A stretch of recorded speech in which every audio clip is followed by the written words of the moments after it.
What's the best way to invite a non-Muslim to Islam?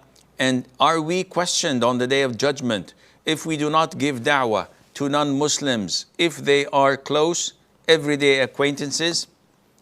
Are we questioned? The answer is yes. Because it is mandatory upon us to convey what we believe in the most appropriate and diplomatic way. If you are convinced with something, inevitably you have to share this with others. We see this with open sinners. So people who are engaged in music and movies won't rest until they come and say, did you hear this song? Did you see that movie? I can direct you where to download it or to get it from, etc. Why? Because they have a conviction, they have a commitment. Now, as Muslims, our commitment is far greater than theirs because it's a way of life and it's what will define you on the day of judgment.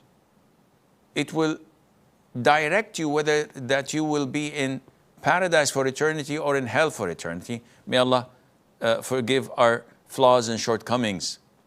Therefore, it's an obligation that you invite people to Islam.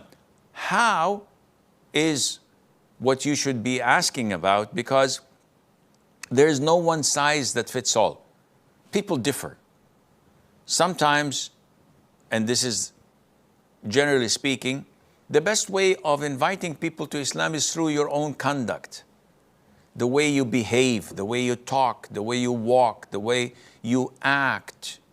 When people can sense that you're different due to your religion, you're courageous, you're generous, you're kind, you're compassionate, you're always lending a helping hand, you're humble and not arrogant, they know that this is because of your religion.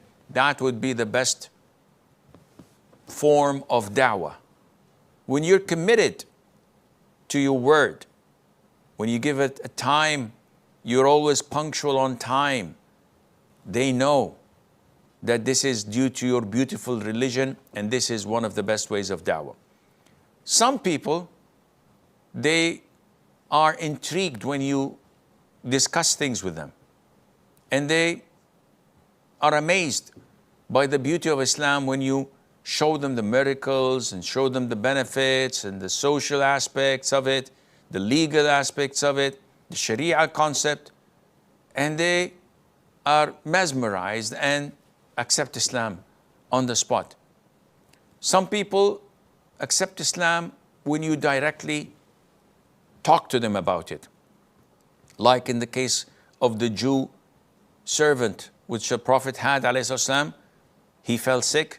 The Prophet visited him in his home, and that by itself is an act of da'wah. To visit a non-Muslim in his home because he's sick, and he addressed him by saying, accept Islam. Direct da'wah. And the boy accepted Islam, and the Prophet was happy because Allah saved that boy from hell because of the Prophet ﷺ, and so on. So it differs. Some people would like to read. You give them material to read. Some people like to watch and hear. You give them videos or DVDs. Some people would like to ask questions. So you take them to someone knowledgeable who can clarify their doubts and answer the questions.